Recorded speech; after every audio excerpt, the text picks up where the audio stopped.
All right. Okay. It is Thursday, November 3rd, 2022. You know what's interesting about it? I didn't want to go and get some plaits today, and then she didn't have time to do it, so she decided she would just slick it back. So, we did everything that we had to do to move all the pyrotechs away from my hair so that it doesn't catch on fire, for the amount of, the flammable chemicals that was put in my hair today. However, it is intact, I think, and I do get to go tomorrow or the day after, depending on what our schedule is. You tune into the number one show for comprehensive barbershop talk, beer, and a conversation. I'm joined by none other than Mr. Rashid Muhammad. What's up? And today's special guest, Sage Akeem. How do I say your last name? Akeem. Sage Akeem. And Mr. Daryl Yates was the other guest for the show today. He is sitting in traffic on I-5 in Los Angeles, California. And so once he gets stationary, if he can get stationary within the time, I told him it's only an hour show. He thought it was longer than that. It is not. Mr. Yates, I did tell you that. That he is going to try to log in. But I want to say this. I've known Sage Akeem for quite a while. We lived in the same building together. I've developed a great deal of respect for him. And when we started getting into the topics that we talk about, this topic today about homophobia and about specifically within our community and the disdain at times or the separation between black men who are straight and black men who identify as gay. I think that it's very, very important to note that a lot of this stuff is mythical. It means nothing. Once you get to know your brethren, you get to know your brethren. And I couldn't be prouder to know someone such as Sage Akeem, such as Daryl Yates. Me and Daryl Yates had become friends in 2008 or 2009. And at that particular time, I didn't know what his sexual preference was, and I don't think that it is or was important in comparison to the relationship that I developed with him as an individual. Thankfully, with time, he felt comfortable enough to let me know what his sexual preference was, that he was a gay man. But the point I'm saying about it, the immaturity in me as a man, had I known up front, and I'm not saying that I am this way now, but had I known up front that he was a gay man, I would not have been friends with him. And it wouldn't be because I felt like he was a bad person. It was because there were just things that I didn't know. There was assumptions that I had based off of things that have been generationally passed down. I would have said, well, you know what? This guy probably wants to go out and hang out and go to gay bars and stuff like that. And there's just a lot of misconceptions. And because I had built that bond with him as an individual, upon getting the information about what his preference was in terms of dating, I decided to continue to be friends with him because he was my friend. And now I sit with a neighbor and a friend, Sage Akeem. I am very happy to have you here on this platform. It's a pleasure. I really, really am. It's a pleasure. And I just want to have a discussion because Mr. Yates comes on within time, good or not. You're going to be the man of the hour, but I'm curious. And I'm going to ask some questions. I'm not going to ask you anything that is too intimately personal. But I want to know, and I think a lot of people want to know. At what point did you decide in your life that you had a preference to, be gay or to deal with men, or just let's talk about it. Let's just get it out in the open and, You know, was it 20s, 30s? I mean, you'll know. Just go ahead and feel free to speak freely. Okay, I'm going to say for myself, I was about 19, 20 years old. And I finally came out when I was 21 years old. And currently I'm 51, so. I didn't even know that. 30 years? Yeah. Okay. Been a minute. Sure, a lot's changed in 30 years, huh? Yeah, I mean, it's just changed. around. I'm sure you've changed, but I'm sure a lot of things have changed around you. Or have they? Yes, things have changed. Okay. What would you say the most prominent change? Sorry, No. Go ahead, Rashid. Go What would ahead. you say the most prominent, just general environmental, social change has been in those 30 years? I'm going to say, for starters, you know, I have a 30-year-old daughter. And I wasn't always a full-time dad, you know, and I could have been, but because of my personal life being homosexual, you know, I didn't want to, there were times I wouldn't want to include her or be around because I would have others, like relationships in my life. So I know that's one thing that definitely was a change because I am built on family, love. I come from a house with a mom and a dad, a good mom and a good dad. Thanks for sharing that. No. That's big, and I guess that was hard. I mean, you grew up in the North, didn't you? New York City. Okay. Brooklyn. That made it a little easier. There was another guy who Did that make it easier? Did what make it I mean, easier? you said that made it easier. I'm just curious. Did that actually make it easier? Do you think it was easier? Coming from New York? Yeah. Oh, well, tell us. Yeah. no, I don't think it made it easier. You know,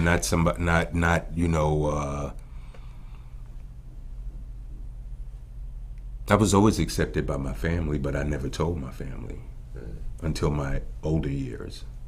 So you didn't tell them. You said you came out when you were 21. Right. Did you come into your family? I guess that's coming out. No, Coming out okay. right. All right. So yeah, that right. would have So been make sure probably in my 40s. I told my mom, and my dad and I never had that conversation yet. Right, and so there's a gentleman that I know, and I can't say it because I have to when it comes to these things, I have to let everybody else say who they are. I can't tell you who they are. But I had talked to a gentleman who I knew was a part of the gay community, and he had said to me, well, the lady who we knew, their mutual friends, had told me, and I didn't think it was a big deal because we're talking about it. We're in 2020s. And she said, well, you know, he's gay or whatever. But I didn't care about that. Not at this stage in our life, that means nothing to me. You know what I mean? That's what he decides he wants to do. But here's the point. The point was, when I said something to him, he said, well, how did you know? I said, well, such and such told me. Now I can't say anybody's names. But the point is that he's 40. And he's from South Georgia. And he still ain't told his family. And so, I know that it's real. The reason I had brought it up is as my assumption is because based off of what he told me, because I wanted him to come down too, but he didn't want to. But he was trying to get one of his homies to come. He didn't want to come himself because he still hadn't come out because of the stigma. So we want... For there to be more tolerance, we need understanding. For there to be more understanding, we need conversations. And that is why we're here.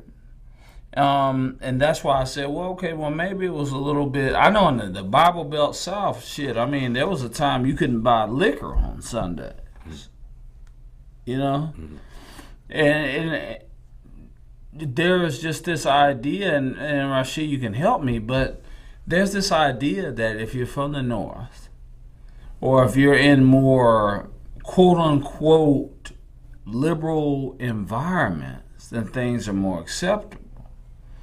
And that's why I said what I said. It was like, well, maybe up north it would have been, you said 40. See, I didn't even know that because we've never had this discussion. Mm-hmm. We're having this discussion today. Mm-hmm. And that's a 40-year-old man. That's a 40-year-old grown man that pays his own bills.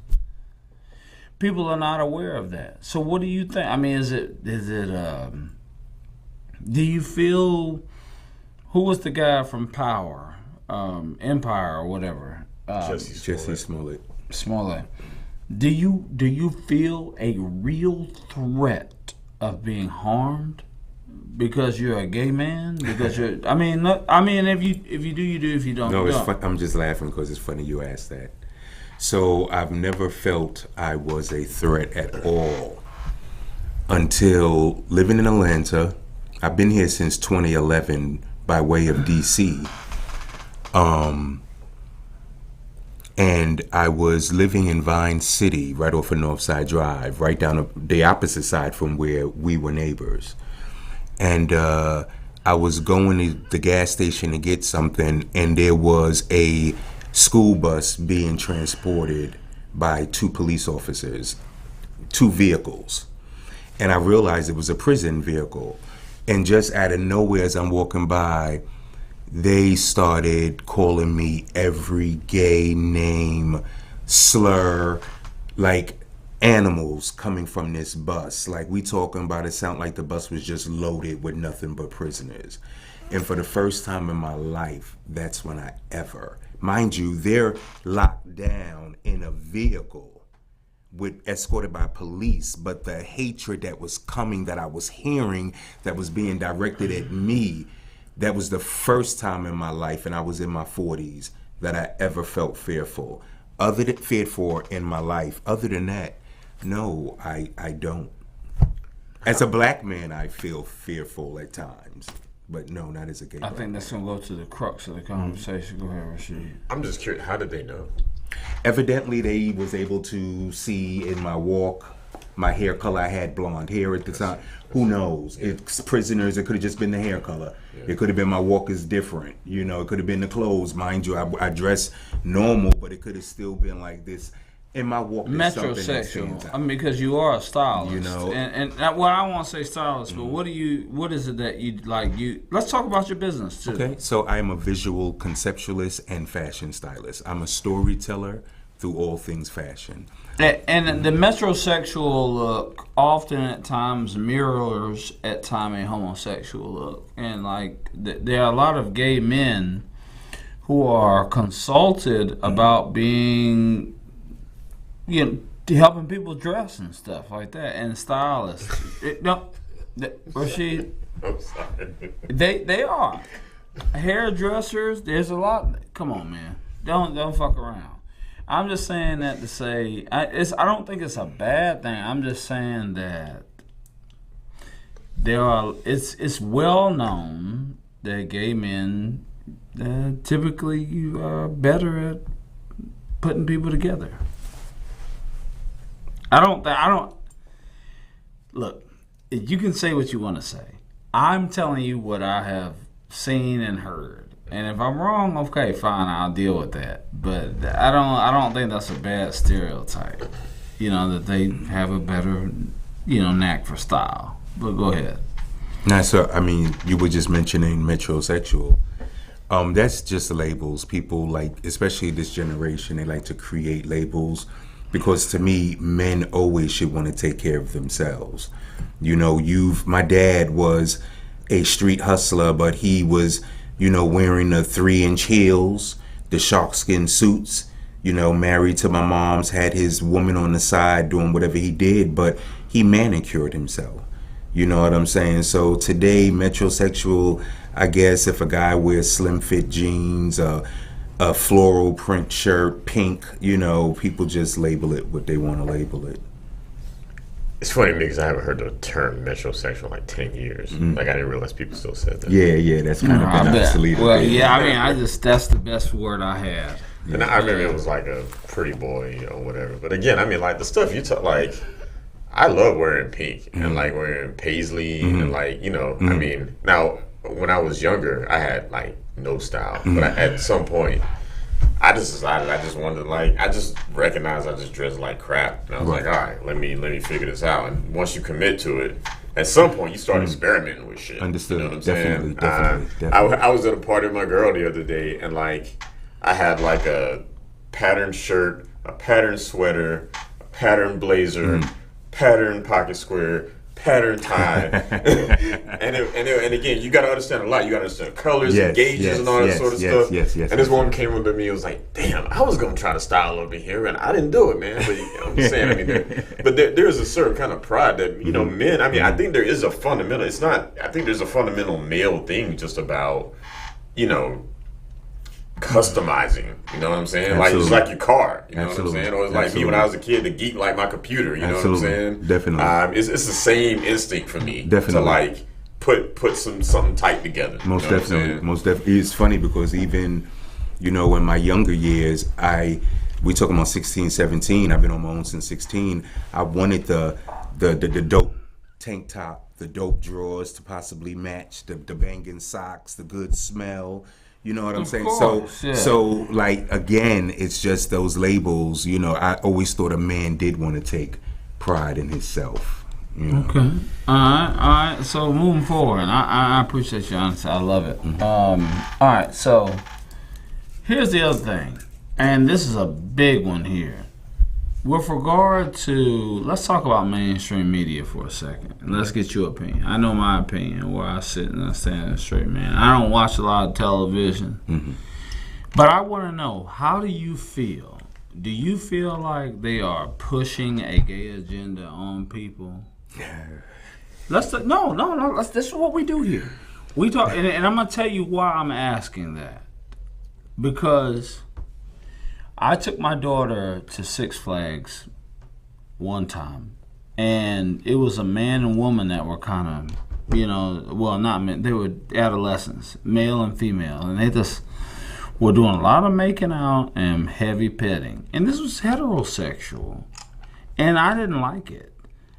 How do you feel? Do you feel like the mainstream media is pushing an agenda? Is it because you don't behave that way? I've never seen you, even with, whomever you've been around. I've never seen you do that. That doesn't seem like the norm. Is that the norm? Now, I've been to a gay club in Philly. I wandered in. I did. I told you guys about it. I didn't know. I didn't know where I was going. But what I'm saying is that, okay, all right, when we're in an environment where people feel comfortable and they feel like they're definitely unjudged, that's one thing. And they did things that, they felt comfortable doing. But that was somewhere that they felt comfortable. That was an exclusive facility where they knew they could go in. But I'm talking about like ABC, NBC, all of this. How do you feel about that? Do you feel like that it's being imposing? Can I ask just a clarifying question before you answer, Sage? So what exactly is a gay agenda? Did I say a gay agenda? Did he say gay agenda? Oh, okay. All right, okay. So but if you did say that, which you did, answer his question. Okay. Yeah. Well, if he's gonna answer, if he's gonna have the answer, I just want to clarify. I'm saying, like, in terms of, if it's your choice, it's your choice. Oh, you said you grew up. I get it. You grew up with a mother and a father. If it's your choice, it's your choice. Nobody had to force it on you, or. So how do you feel about the media? This is a big one. This is like your landmark. Right? I mean, not in the sense of, what do you think? Because I don't like seeing heterosexuals make out and doing. I kind of still get rosy cheeks, Rashid. And I'm telling you, I think that's a common social reaction. Like PDA is at least in a lot of American culture, it's not something that's commonly like approved of, especially when it's like particularly egregious. I mean, I think that is a thing, regardless of sexual orientation. Well, P-Valley and all of that. Have you seen P-Valley? Yeah. Okay, let's talk about it. Let's do it. Okay. Now we're getting into the show. All right. So is there an agenda that they're pushing? I will definitely say A lot of what goes on in the world is whatever's in the media is what the agenda is that they're pushing. Kanye West in the media, everything, it's what they want to push. It's also how you want to take it, whether it be distraction, whether it be for others to want to feel a part of something. Everybody wants to be inclusive in something, you know what I mean? So are they pushing an agenda? I was talking to somebody the other day, and I was mentioning how creativity, it seems like creativity is on an all-time low. All the reboots in movies, I know music's always been sampled, but originality is at an all-time low. With that being said, it's like, I remember, maybe a decade ago, time flies, there was the gay person in a movie or in a show. And now it's like years later, today, every show's gotta have the black token or Caucasian or Chinese token gay person. It's like back in the day, to see that, even though homosexual has always been known, might have been more taboo, it's like you appreciated it, if you did see it and was living it, and now it's like it's everywhere. And of course, it's almost like everything in the media, they trying to make it almost non-binary, where there is going to be no sexes. It's not going to be. We see it already. You can't she, her. You got to use pronouns. It's like it's almost they want to erase everything that has law and order. And if you have no law and order, then you have nothing but chaos. That is probably the best. And it's in so many different areas. That's the best explanation to a question I have ever asked a guest on this show, ever. Can we unpack this a little bit? Go ahead, Rashid. Because say you were talking about Law and Order, mm-hmm. and I know we were talking about TV and stuff like that, so I'm just more talking about that on the show. But I wonder, I hear this thing about it again. I think it's very clear that, like, the normalizing of visibility of gay folk or gay, lesbian, the numerous non-cisgendered heterosexual ways of being, there's definitely a trend to like mainstream that. And on some level, it's probably, to your point, and I think to the point of black people who first started seeing black people on TV, however many years ago that was, I definitely think that, to the extent that there are things that are real in people's lives and people see those things echoed through the media, that is a good thing. And I would also say that, I think Derek Bell might say that, this is just capitalism. The thing he would say about capitalism is that capitalism is always growing and expanding, and it's like this rapacious monster, and it's always looking for new areas to grow within, right? And so you could say that expanding into this territory, like trying to open up like a LGBTQ crowd or whatever, it's just like that instinct. But I'm just curious about when you say law and order and like I can't remember the exact terminology you used, but the non-adhering to law and order. Mm-hmm. I'm curious about where you're going with that. Okay, so when I say law and order, it was in reference to answering your question about the agenda. This has nothing to do about a person living their life gay. This has nothing to do about, one should feel not accepted, any of that. The law and order part is just like, you have female, you have male, you have she, you have he, okay. You have him, you have her. Now you want to eliminate those. Come on now. And it's like soon, like I said, it's going to be, there's not going to be no straight, there's not going to be no gay. It's going to be do whatever you, a vagabond, a wasteland. We see it slowly occurring in so many different areas. Back in the day, the music industry was raping the artists. today they're still learning how to rape the artist, and it's even worse. You know what I mean? So things just get newer and improved. It's a spiritual battle, spiritual warfare. So I think that one of the reasons, because we have to have a reason for why we do the shows. Like, we can't do this shit just do the shit. It is really more about, like I said, we need black men to be black men. And so that's why I think that, just coming off of the point that you just made, the important thing to understand, that black men need to understand if they are gay, is that they can be gay. We gives a fuck about that, but we need us to be united. Before there's an LGBTQ, you was born a black man. And that is the fraternity to which you belong to first. That's where your obligation lies. My personal opinion. Now, Rashid may tell you something different. He always is going to oppose me in some way, shape, form, or fashion. But I don't oppose it. And I think kind of at the core of a lot of stuff that we just talked about, there is a kind of the current trend of like intersectional feminism, which is very much about identity, and it's very much about I'm losing my train of thought here. So the thing is that it's about like intersecting identity. So you're a black male, but you're a black male, gay, well off, tall, good looking, there are all these other things and like, Christian, all these other things that intersect there. Will you leave Julio Jones alone? Well, and people, and that is so dark skinned, right? Or, you know what I'm saying? Like, there's all those things that intersect.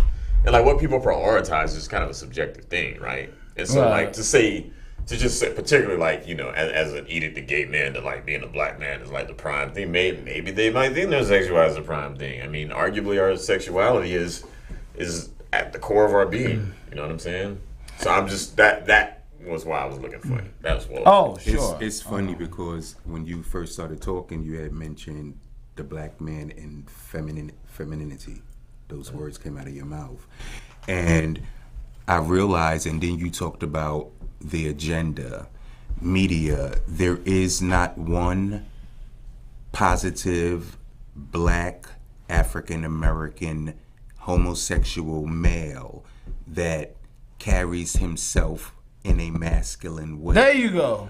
That is in the limelight. So the media is not pushing that at all, but the media pushes Saucy Santana and a lot of the others, Lil Nas X, and it's not bashing, it's not coming down, it's just eyes wide open. They put it right in front of your face. Let's talk about it, man. That's why you're here. So all right, let's unpack that for a second, because I think, it's funny, we talked about Jussie Smollett earlier, and and I watched Empire. I remember, I stopped watching it, not because of him, but it just kind of lost my interest, I think, at season 4, so I am interested in how it ended, but I just haven't had the time to keep up with it. But he felt like a fairly, he didn't come across to me as like a super flamboyant, just kind of in your face kind of guy. The dude was gay. You knew he was gay. He was fine. Now he did some fuck shit. But outside of that, he seemed like a decent, representation of a masculine gay man. So he actually did more to set them back, in my opinion. I don't think he said anybody. To me, he wasn't in the limelight as far as what I'm talking. Okay, all right, fair enough. Okay, everybody knows him from Empire, but it doesn't make him like the staple guy that was, everybody's talking about. Yeah. Jesse was never really talked about like that, except for maybe Empire and his good talent of acting and singing. But the clarifying question there is just, if he would he represent like a masculine gay man? Because I'm trying to calibrate my instinct here. So it's funny you're opening up another door. Even when you think about masculine, you kind of think a little bit more on the darker side. I'm just being real. As far as the way women think, you think of being buffed, very muscular. You think of possibly having a child once upon a time in their life, even if they are, those things kind of contribute to what people think masculine is. Gotcha. So to me, him almost being that, I guess Yeah, wafy, and then also high pitched voice. yeah, and then Pretty Boyish, that whole thing coming from a show. I think he was in a show way before, that was LGBT way before that. So to me, he never was going to be that staple of masculinity, black man, of what they consider to be. You follow what I mean? Yeah, I have a story to say. I'm not going to say it now because I've been hijacking this thing and we're going to move forward. But I have a story to share on that very specific thing. Okay. All right. And yeah, we'll definitely come back to that because I think that's important. The other question, and this is one that's perplexed me a lot. Pride weekend, Labor Day weekend. Black Pride weekend. Because it is well, too. I was told it was gay pride. Because it is too. So is Black Pride or is it gay pride? No, it's Black Gay Pride. Right. Okay. There is a gay pride, which comes, I think, later. Is that the one? Is Black Gay Pride like in October or? I believe it's September. September. Okay. Now, for points of reference, I'm against Black History Month. No, October. You're right. Yeah. I'm against Black History Month, not because I'm against Black history, but because Black history is American history, and it's every day. How do you feel about this idea that you should show pride on one weekend? And I have the reason why I'm asking that is because my opinion, but I'll let you eloquently, because you've done actually, you could probably host a show. My issue is that anything that that the man puts in place as a holiday is bothersome to me when I see black people follow behind it, and it's like, okay, because this man says that this is this weekend, this is the way. If you're gay, be gay every day. I mean, so what? I mean, talk to me a little bit about this. How do you feel about Pride Weekend as it's just passed roughly 2 months ago exactly? Okay, so, and I'm not trying to be debatable, but no, I want we here to debate. You would have to say the same thing about why is there a Christmas, why is there a Thanksgiving? I'm just being honest. Why is there a Juneteenth? You understand? So with that being said, I think throughout the struggle from Stonewall on before that on down to this time of transgenders being murdered left and right, it's been a struggle, it's been a fight, and thank God that whether I like it or not, people are able to be free, people are able to be themselves. See, I never was not able to be free. Sure, I have lived in a bondage, but my bondage was with myself. It was never with my mom, my dad, because just like you, whoever's going to be in my life, I let them know who I am. You know that for a fact. Correct. And that's a black gay man, especially if you're going to be in my life, especially if I have a significant other. You understand what I'm saying? So with that being said, I think it's everybody's a model, everybody's a makeup artist. I say this because this is my field. Everybody's an act. Everybody can be who they want to be, but I think still should be some couth and decorum. But of course, you're going to always have ratchet. So. Yeah. So you do think that I won't get into the transgender because that gets us off. That's a whole nother. I have. Yes, please. Lord have mercy. I was just talking about the struggle of the LGBTQ. And that's my problem. You're a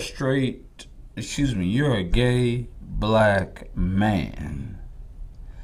And just as I have had issues with the feminist movement attaching itself to the black community, the white feminist liberal movement attaching its plight to to black females, I have an issue with every other acronym or letter in the acronym attaching it. I do. Every letter attaching to what? All I know is LGBT. LGBT. He's a black man. So he was born a black man. Do we have to do a draft? Plus. Because we need him. We don't need him fighting with them. We need him fighting with us because we are the most similarly situated. And that's where I'm going with it. By we you mean black men. Exactly. We need every black man. This is beer. The name of this show is Beer in the Conversation for a reason, as you know. And so this is. a black male podcast, radio show, whatever you want to call it. And it's about what we have to do as black men to be united. And they need numbers, like the feminist movement did. They needed numbers. And they're attaching their plight to you, and you don't even really, as we sat here and talked to them, really what he's talking about, really, that shit, it doesn't even really apply to him. He doesn't even identify with their plight. I think that he's a humanity person. I think that he believes in that people should be treated humanely. That's just my opinion. So, how do you feel about that characterization of your opinions? Who was he talking about? He's talking about me? He's talking about you. Yeah. I was thinking while he was talking, because I thought he was talking about the President of the United States of America for a minute. No, oh, yeah. So here's the deal. I'm a very judgmental person. God says, judge not that ye be not judged. So, I'm very also, I'm full of empathy. Okay? I'm an empath. Say the word for me. Empathetic. Yes. I can always see how the other side of how somebody can possibly think or feel. With that being said, it's about tolerance. Tolerance. Okay, I don't like loud, and when loud comes around me, I kind of shut down. I used to run. I can't run all the time. So I need to learn I can't change others. I can only change myself. So when loud is around me, I try to find the good in loud. Okay, so That's just an example. Go ahead, Rashid. Well, I think this will kind of get us where you're trying to get. Did I not answer his question?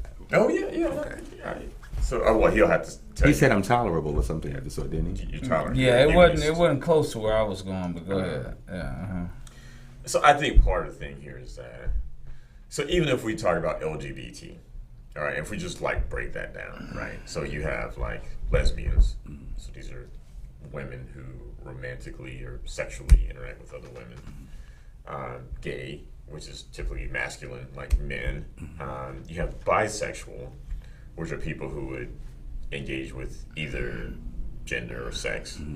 Then you have trans, which, and again, I think that thing's gotten just super muddled. I know we didn't want to get super deep into it, but just for the sake of just talking through just these four things. Yeah, I got you. Which is a person who either identifies as the other gender or like gets some type of like, transsexual or transgender. These are people that are just like either in truly physical or just in like more outward ways, like through clothing or whatever, like express as another gender. And as an outsider, I mean, the lesbian and gays feels pretty clear, like where the synergy is there. The bisexual is the funny thing is that all my lesbian friends in particular always tell me how they hate bisexuals, especially women, because they can't make up their damn minds and like they just tease you and then end up with a man or whatever. But then the transgender, like, it's a very different thing, and to the point where like now you have the situation where like a biological male who's a trans woman but still has a penis shames a lesbian for not wanting to be with her, right? So like I think to Laris's point of like the numbers, it's just because again, like when you span it all the way out to LGBTQIA, intersexual, asexual, like, and it's even like allies, which is everybody, right? Like it's like everybody just doesn't hate, Rashid, one of the things that and this is never justifying, it's just facts. The LGBT, the whole community have hatred within their own community. I believe you. Sure, and that's the thing. It's too many people to yet not have they that. demand to want to be accepted by outside of their community. And so just how you were stating about the black man, whether gay, whether straight, we need to come together. The community, LGBT community, needs to come together as well, fully come together. Right. Right. But yeah. you're never going to be satisfied in life. No, I mean, I think so. What it is for me when I see the acronyms, when I see feminism and the infiltration of feminism into black culture with women as well, what I see a different agenda. I see a well-planned agenda. And I think that if you came from a mother and father, well, first off, you had to be born of a mother and father, or you wouldn't even be alive. But when you start talking about the way that you were raised, you have a thorough understanding. As a gay man, a gay black man, you have more reach and influence over an impressionable mind than a straight black man who didn't have his father. And that's why we're here today. We're here today to say that, listen, this shit got to stop. Ain't gonna be no more, because I know you anyway, and like me and you ain't had no beef. But all this other shit between straight men and black men, straight black men and gay black men, it's got to stop. All of it. Because we do need each other. And we all short-handed. And we have a common enemy. And that's why we're doing what we're doing. We're doing it to say that, look, listen, I'll take the men who have morals. What you do behind, I gives no fucks. If you chew tobacco, if you smoke crack behind closed doors, that has nothing to do with me. But can you tell a young man to pull his goddamn pants up? Can you tell him to say thank you? Can you tell him to say you're welcome to somebody that says thank you to him? This is where we are. If I can interject. Yeah. I definitely want to be thorough with the conversation. This is not about being masculine. You were asking me about the media. Yes. And I mentioned what the media is pushing and the agenda. So you have to realize, effeminate is a real word. Effeminate exists. Some men are effeminate. You understand? Some straight men are effeminate. Right. So this is just about the representation and how I just feel, whether you're, soft, hard, as a black gay male, you should always present yourself in a manner, especially when you're looked down on, when you're almost the bottom of the totem pole in the black race. Mm-hmm. Just carry yourself as an example. That's all. Yeah, absolutely. Absolutely. I would The best you can. The best you can. The best that you can. Yeah, I guess. The best that you can, because everybody's a work in progress, everybody. And I guess the other side of that, and this goes for Laris's feminist thing, which again, I hate when he talks about feminism, only because feminism is not just one thing. There are a lot of different schools of thought in feminism. I'm sorry. I'm just thinking about the sexual revolution and abortions. Some are about abortion. Some are just about, hey, I'm a woman and I'd like to get this particular job or a credit card, and there's no reason I legally shouldn't be able to do that. And I think the latter is perfectly reasonable. But if it becomes like abortion all the time, up to the day of birth, all that sort of stuff, then conversations need to be had. I'm talking about the hippie movement where they was popping ass and just having sex all the times and get rid of babies. Go ahead. Yeah, well, that's more than the feminist movement. I think that's the 60s. Oh man, I lost my train of thought again. I'm sorry. It's a no. First off, I mean, women's suffrage is real. And I can even understand to a degree why we have the backlash that we have with regard to women wanting to be, that's why we did the show Hybrid Traditionalism. About the idea of them being participatory when it comes to marriages and this old school idea. Because I think that most people have mentally attached the idea of tradition in marriage to, as a man, I get to tell you what to do. You know what I mean? And those are two different things. And so I can understand that there's some blowback, and rightfully so. But I think that the reason that we do radio is because we want to bridge gaps and misunderstandings. We want to have the discussions that most people don't want to have. And so with regard to that, I think in this particular case, I think that we're a little light here on this side in terms of black men. So we're gonna have to take. They're gonna have to do without the acronym for now. The gay black men gonna have to come over here and just work with straight black men. Now, if they want to go back and then fight for the LGBT community, that's cool. I ain't got no problem with that. But ain't nobody gonna take no rights away from no gay man because they're human beings. But I think, they're well established at this point. I didn't mean to cut you off. No, go ahead. I know that you're always going to have homophobic people, but I think the world is more tolerant today. Straight men are more tolerant today. I think so.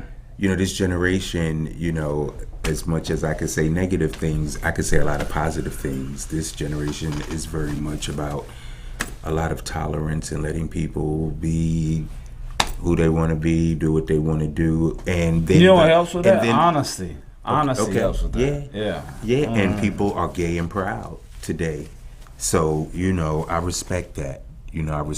Again, you know, I just always felt for wanting to let my best shine to whomever is around me, to whomever sees me. You know what I'm saying? Do I complain? Yes. It's not always going to be a positive thing that comes out of my mouth, but it's not what you say, it's how you say it per se. You know, so that's it. This generation is more tolerable. I think they are. I think they're much more tolerable. And curious. Yeah, and I don't know if that's a good thing or not. I mean, that's left up to the individual themselves to figure that out. However, what I will say is this: to thine own self be true. Exactly. Like you say. My favorite line. But I definitely believe that where we are, if we don't reach across the aisle as black men, and I'm talking about everything, whether 5%ers, Muslims, Christians, gay, straight, Republican, Democrat, we're black nationalists. And that is our first mission. Now, we have a real enemy. I'm gonna let Monk and them and Rashid, if they do it next week, get into this issue of Jewish people and the Kanye West matter. But we have a lot of that one. You gonna duck out of that one? Yeah. Lord. I had to erase a video today because I made a statement. And he's like, yeah, take that shit down. But we have enough enemies that, you know, I think if we come together, Crips, Bloods, whatever, you know, as black men, we'll make it. Our problem is a lot of times each other. You know, it's not much that we can. If we're unified, we'll be okay. Because we really are all we have. I'm gonna say. If you don't mind me interjecting, and I did this talk radio, and I'm plugging my business in. Please. So I work at a spot at Pont City Market called the Village Retail. And this is a all-black establishment with over 47 to 50 local artisans in Georgia and some little outskirts of Georgia. And all of their products, from shea butters to leather bags to leather shoes, I mean, jackets, scents. It's ridiculous. Jewelry, it's ridiculous. And it's all black owned. And you said coming together. And Dr. Key Hallman, the CEO, she felt we should have our own. And her motto is support is a verb. So you got this black woman that feels we should have our own. She sees the potential in these entrepreneurs and she creates a retail space for them. And even before the retail space, 4 times out of the year, quarterly, for a Friday, Saturday, and a Sunday, she would have 75 to 100 black entrepreneurs under one roof selling their items. Not just selling their items, she would have health professionals giving lectures. It would be rappers, singers, dance. It was like a village. And that's why it's called the Village Market Retail. But like you said, it's about coming together. It is. So I believe that this is the beginning of the dawn of a new day for where we are in our lives. I know I'm kind of the young gunner of the squad with regards to you and Rashid, but I'm excited because this is our time. The time to impact change is right where we are in terms of age. Rise up, yes. Yeah, because we're physically strong enough to challenge the younger generation, but wiser. And then the older generation may be slightly wiser, but we're wise enough to challenge them and certainly physically strong enough to. We are at the apex of strength and wisdom, and we are the leadership. And we don't have to wait on like a Messiah and as much as I love Malcolm X and the rest of them, we don't have to wait on that anymore. We can be, like Mahatma Gandhi said, we can be the change that we want to see in the world. And again, man, I mean, I know that, listen, I don't know what you go through. I don't know, and I hope you've been a good person to me, and I care about you as an individual. But I'm very happy that you were brave enough. I'm sure that Missy to come down. No, I mean that very seriously because it took a lot of courage for me to even ask. This is typically not what we do, and I know we had mentioned it, and and so this is just a wonderful thing. If you have any closing statements, please feel free to make them. And I let or if Rashid, if you would like to go first. And then we'll let you speak last. Yeah, we'll let you close it out, Sage. I'll just tell the story I was going to tell earlier, which is that when years ago I used to do a lot of community volunteer work, and in one of the organizations that I was a member of, I was a vice chair, and chair was a gay man.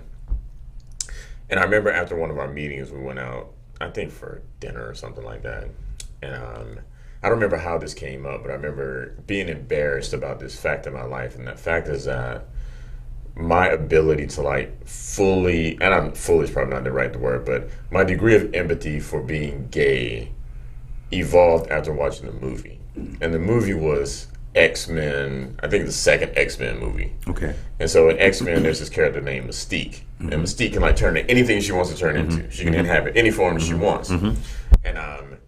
And there's a character that says something to her about, like, hey, you can be anything you want. I mean, what kind of problem do you have? Like her original form is like blue with like red hair or whatever. That purple. Yeah. And she was like, she's like, I just want to be myself. Like, she's like, I don't want to put on, or look like something else. I want to be my blue, purple haired self. And that really simple moment and this really silly movie really changed something for me. And I was and I was admitting it to him. He said, you know what my movie was? I was like, well, he said, get on the bus. I said, why is that? He said, because get on the bus the first time I saw a gay man that wasn't acting like a fucking crazy person. And so when you were talking earlier about that was the thing that struck me, that and he said that helped him come out because he didn't want to be that, you know what I'm saying? But there wasn't really an archetype for him at the time. All right, so. Hey, shout out to Lotto and shout out to Kim Kardashian. They did Mystique for Halloween. They had it posted on IG who was the better. And they did it great. Nice. But nice story. I appreciate you, Laris. It's a pleasure meeting you, sitting alongside you, King Rashid. Like you said, to thine own self be true. I'll just end with that. And it's great conversation that needs to be had. And I did want to say, he asked me how I met you, and I told him and how long I met you. And then I also said I watch your show when I'm able to. And listening to the conversations, once you had one show I did catch, you had two sisters on here as well. It was about three brothers. Yeah, right.